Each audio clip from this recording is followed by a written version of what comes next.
नमस्कार दोस्तों, मैं आप सभी का चिर परिचित दोस्त उपस्थित हूँ आप सभी की सेवा में एक बेहद ही महत्वपूर्ण जानकारी को लेकर के। जी हाँ, दुनिया का ये सबसे आसान और सस्ता उपाय बचाएगा आपको हर तरह की एलर्जी से।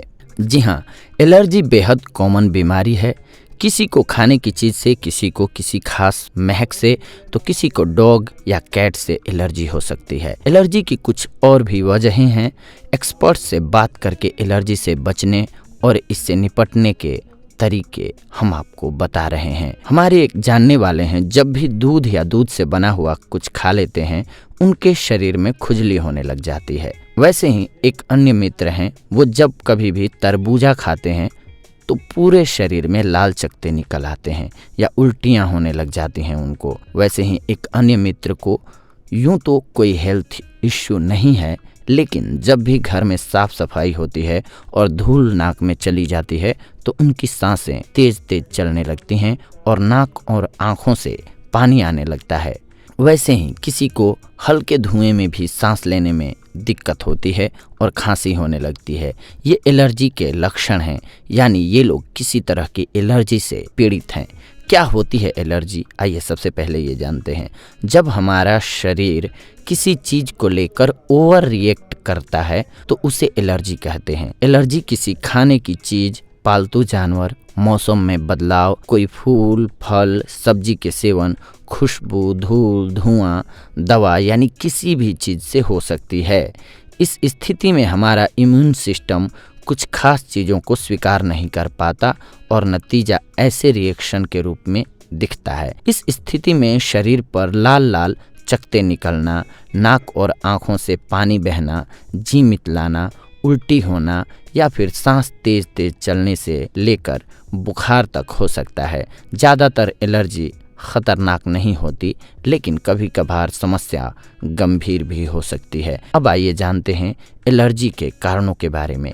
खाने की चीज़ों से कुछ लोगों को, जैसे कि मूंगफली, दूध इत्यादि खाने से एलर्जी हो सकती है। जिस चीज़ से एलर्जी है उसे खाने के बाद जी मिचलाना, शरीर में खुजली होना या पूरे शरीर पर दाने और चकत्ते निकलने जैसी समस्या हो सकती है। आमतौर पर कुछ खाने के बाद 10 मिनट से लेकर के आधे घंटे के अंदर एलर्जी के लक्षण उभरने लगते हैं। इसके अलावा धूल से भी किसी को हो सकती है। धूल के कणों में माइक्रोब्स होते हैं जो हमारे आसपास मौजूद रहते हैं। माइक्रोब्स ज़्यादा ह्यूमिडिटी में पनपते हैं। इनसे होने वाली एलर्जी में आमतौर पर छींकें, आँख और नाक से पानी बहना जैसी दिक्कत होती है। कीट और मच्छरों से भी एलर्जी किसी किसी को हो सकती है। ऐसे लोगों को किसी कीड़े काटने पर स्किन एकदम लाल होकर फूल जाती है। कभी कभार उल्टी, चक्कर आना और बुखार भी हो सकता है। रबड़ से बनी किसी भी चीज़, ग्लव्स, कॉन्डोम, मेडिकल इक्विपमेंट्स इत्यादि के इस्तेमाल से जलन, नाक बहना, छींकना, सांस की घबराहट, खुजली की समस्याएं हो सकती हैं।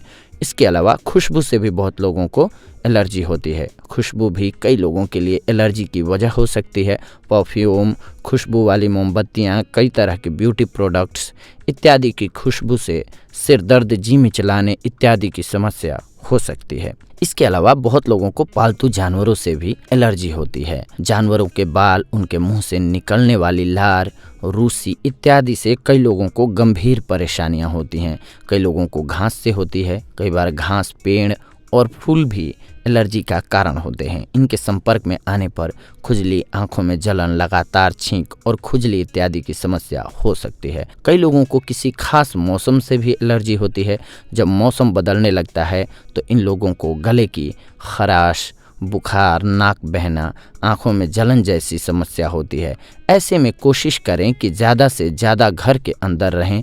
तापमान में तेज बदलाव से बचें, यानी एकदम ठंडे से गर्म में या गर्म से ठंडे में न जाएं। इसके अलावा पालेन यानी फूलों के पराग कणों से भी लोगों को एलर्जी होती है। पेड़ पौधों और घास फूस के संपर्क में आने पर ये बारीक कण नाक और गले में चले जाते हैं और दिक्कत की वजह बनते हैं। जिस मौसम में पालेन आते हैं उस दौरान घर से बाहर कम निकलें। घर की खिड़कियां बंद करके रखें। एसी या पंखे में रहें और कूलर का इस्तेमाल बिल्कुल न करें। घर में एयर प्यूरिफायर लगवाएं। घर से बाहर निकलना ही हो तो आंखों पर चश्मा और नाक पर मास्क लगाकर बाहर निकलें। इसके अलावा कई लोगों को मेटल जैसे कि गोल्ड या सिल्वर ऑक्सीडाइज्ड ज्वेलरी से एलर्जी होती है, तो कुछ को लेदर या सिंथेटिक कपड़ों से। ऐसा होने पर इन चीज़ों के कांटेक्ट में आने के बाद खुजली इत्यादि हो सकती है। ऐसे लोग इन चीज़ों के इस्तेमाल से बचें।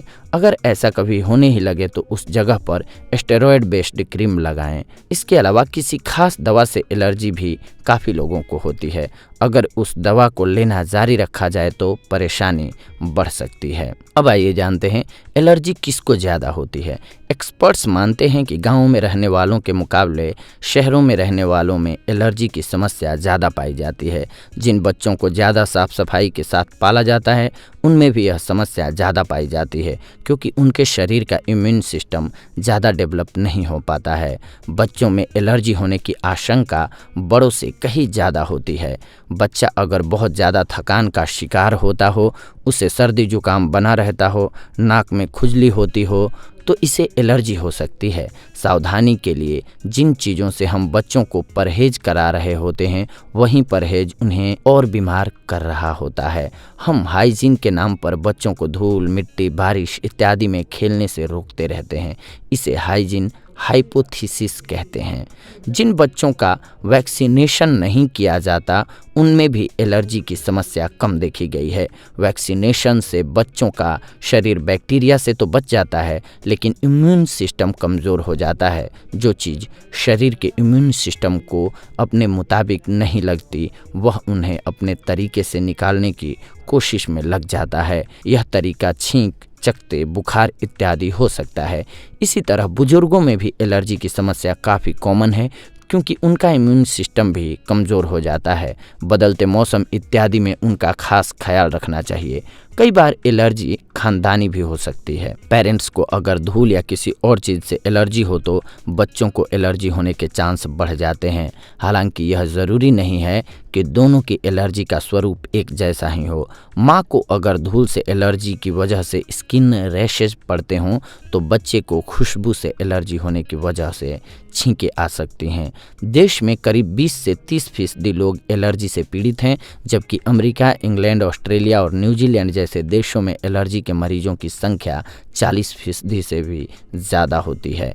कैसे बचाव संभव है, इससे अब आइए जानते हैं। हमारे देश में लोगों को एलर्जी के बारे में जानकारी कम है।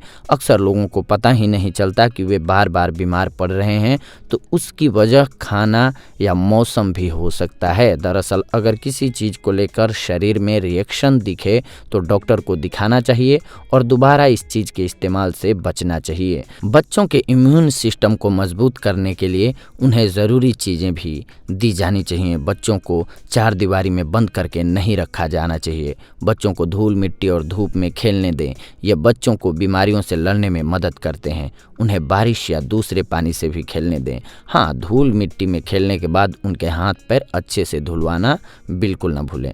अगर किसी को धूल और धुएं से एलर्जी है तो घर से बाहर निकलने से पहले नाक पर रुमाल रखना चाहिए।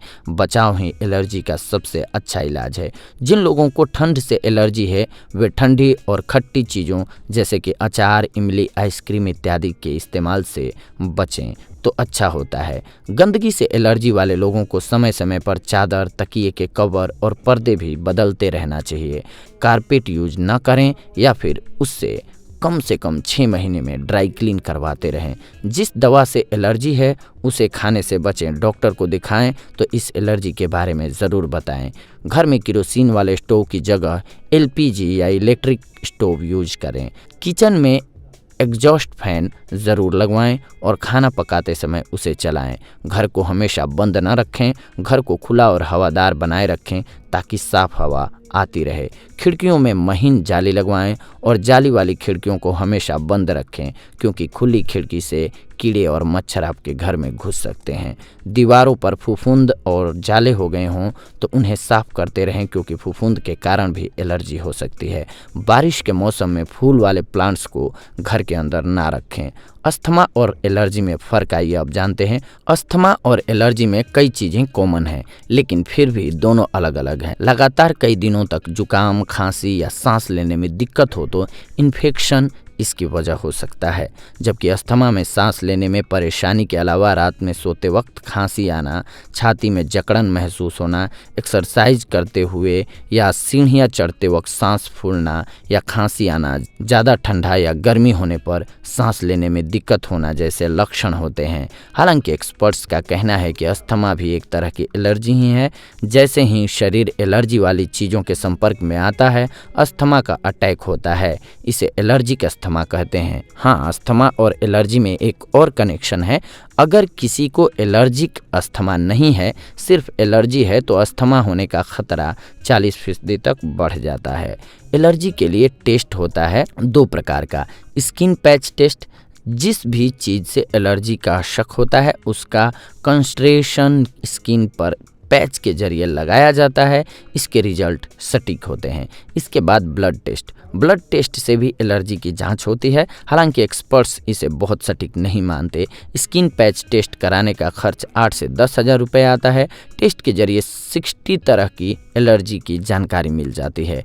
एलर्जी का इलाज एलोपैथी में फूड एलर्जी, खासकर गेहूं से होने वाली सीलियक डिजीज उत्तर भारत में ज़्यादा देखी जाती है। अगर किसी युवा में खून की कमी, विटामिन डी या कैल्शियम की कमी पाई जाती है तो हो सकता है कि उसे गेहूं से होने वाली ग्लूटन एलर्जी हो। अगर स्किन टेस्ट पॉजिटिव आता है तो मरीज को गेहूं से बनी चीज़ें खाने से रोक दिया जाता है। गेहूं के बजाय मक्का, सिंघाड़ा, चने इत्यादि का आटा खाने को दिया जाता है। शरीर में जिन तत्वों की कमी है उन्हें बढ़ाने के लिए दवाएं भी दी जाती हैं। वैसे हल्की फुल्की एलर्जी यानी अगर छींकें आ रही हैं या खुजली हो रही है तो एविल और सिट्रीजिन ले सकते हैं आप।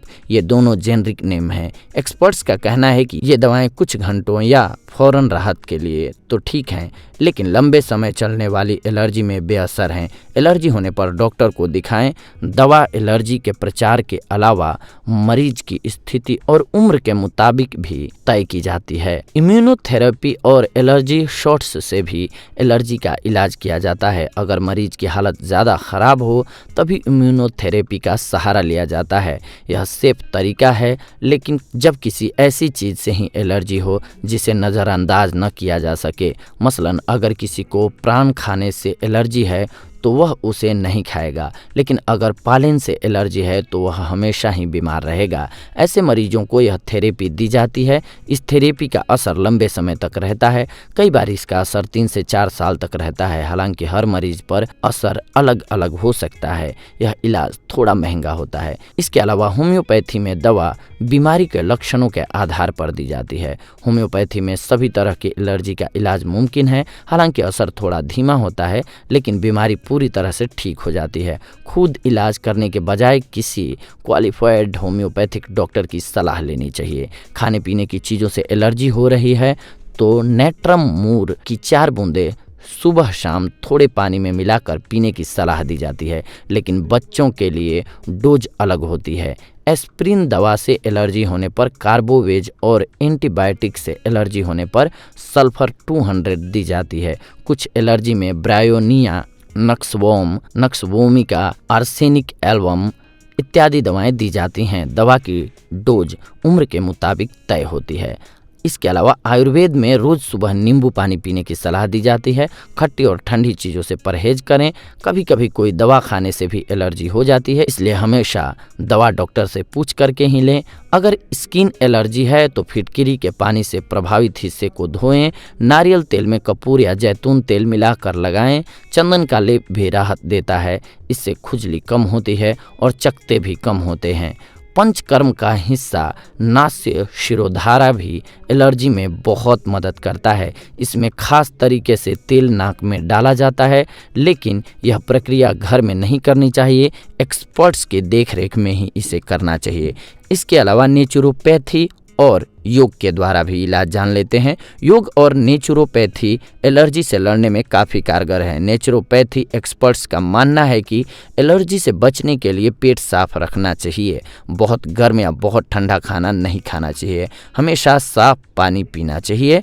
रोजाना करीब 15 मिनट अनुलोम विलोम, कपालभाति, भस्त्रिका प्राणायाम करने से एलर्जी में फ़ायदा होता है, क्योंकि इनसे इम्यून सिस्टम मजबूत होता है। अगर जल्दी जल्दी सर्दी और जुकाम की एलर्जी हो तो सुबह उठकर गुनगुने पानी में नींबू का रस मिलाकर पिएं, लाभ होगा। पोल्यूशन से होने वाली एलर्जी से बचने के लिए गुनगुने पानी में तुलसी, नींबू, काली मिर्च और शहद डालकर पिएं। बदलते मौसम में होने वाली एलर्जी से बचने के लिए खट्टी चीज़ें जैसे कि अचार और तली भुनी चीज़ें खाने से परहेज करें।